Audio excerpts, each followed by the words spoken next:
Bad Boys for Life takes place in an alternate reality version of Miami where everything is explosive. And if you just touch something, it just blows up. It's also a really theological movie that asks us about how God interacts with violence. Grace and peace, and spoiler alert, my name's Ryan, I'm the movie pastor, and I just watched Bad Boys for Life. So let's talk about what Bad Boys for Life has to say about Christian theology. In this movie, we learn that both Marcus and Mike are Christians. They have a relationship with God, and as Christians, they are theologians. Everyone who says words about God is a theologian. Everyone has ideas about God. And so we encounter Marcus's theology in the movie first, when Mike's in trouble. Mike's in the hospital. He's been shot. Marcus prays a prayer that is a really familiar prayer. It goes like this: please, please, God, please provide a miracle, and if you do, in exchange, I will do something that you want. It's a classic prayer. It's one that happens often in our lives. Martin Luther prayed a prayer like that. It even happens occasionally in the Bible, where people promise God things in exchange for God working. It's not a way I think God actually does work regularly. God's not asking for transactions in that way, but it's true of the way we work. And so it's an honest depiction in that way. And what Marcus says at that moment is, God, I'm sorry. I ain't been around lately. I don't have a good relationship with you, and that's because of the violence. That's because I kill people. But they're bad guys, and I've needed to.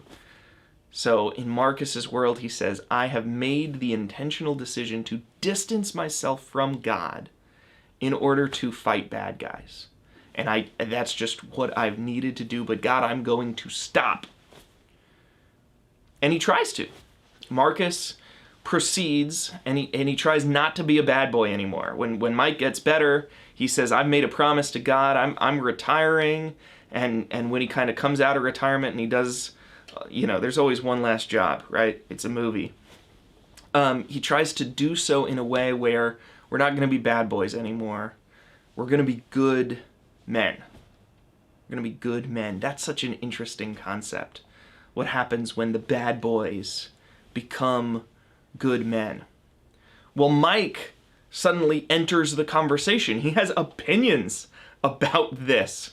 They meet a drug addict, and Marcus tries to handle the situation without violence.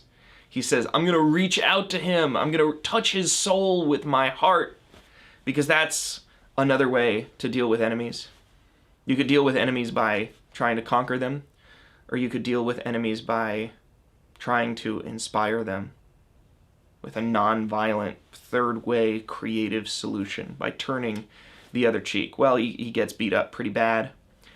And then Mike says something theological. He says, Brother Martin is down. You're dealing with Malcolm now. He compares Marcus's behavior to Martin Luther King Jr., the famous passive nonviolence resistance preacher and theologian.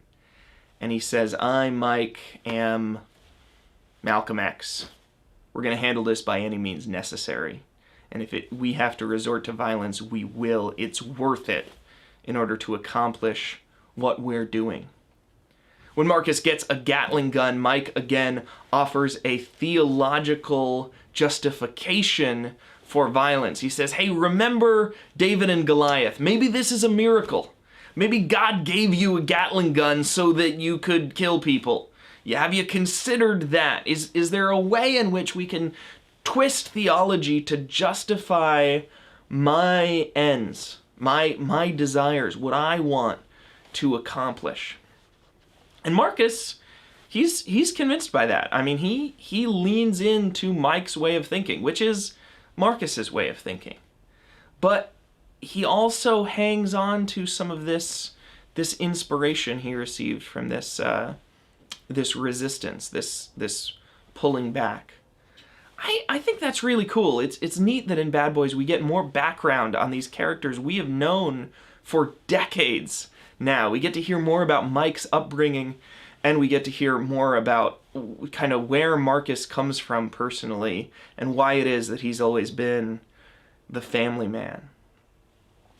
Well, at the end of the film, Marcus is more moderated. He's not a pacifist cop anymore. He says, okay, there is such a time for violence. He even says about the kind of passive resistance, like, I was going through some things, man. I don't still hold you to that. But Mike comes around to it. And when Mike is facing off against his son and doesn't want to kill his son, he decides to try some passive, nonviolent resistance.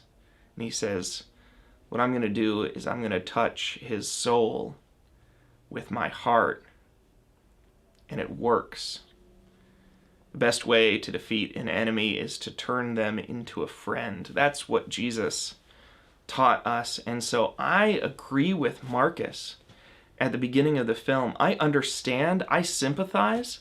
I think that it's easy to have a good character who we like and we don't judge, but we enjoy, who uses violence to solve problems. And I'm not ready to make any kind of unilateral statement that there is no situation, if someone's going to hurt more people, that you shouldn't force them to stop. That's not that. But I do think that it's true what Marcus said, that when you hurt people, when you spend your time not focused on what you're for, but what you're against, not focused on what you love, but what you hate, not building relationships with people that are good, but building relationships with people you need to stop, it distances you from God. It pulls you away from what God wants for your life. And very, very, very, very, very often, there are better solutions that don't involve this kind of immorality, that don't involve this kind of distance from God. So if we could just be more creative, if we could just be more like Martin Luther King, and we're not, and not everyone can be Martin Luther King, and I get that, but if we can try to be more, take one step in that direction, there's more available for us. We can less be bad boys and more good men. See you next time. And when in scenes of glory I sing the new song, 'twill be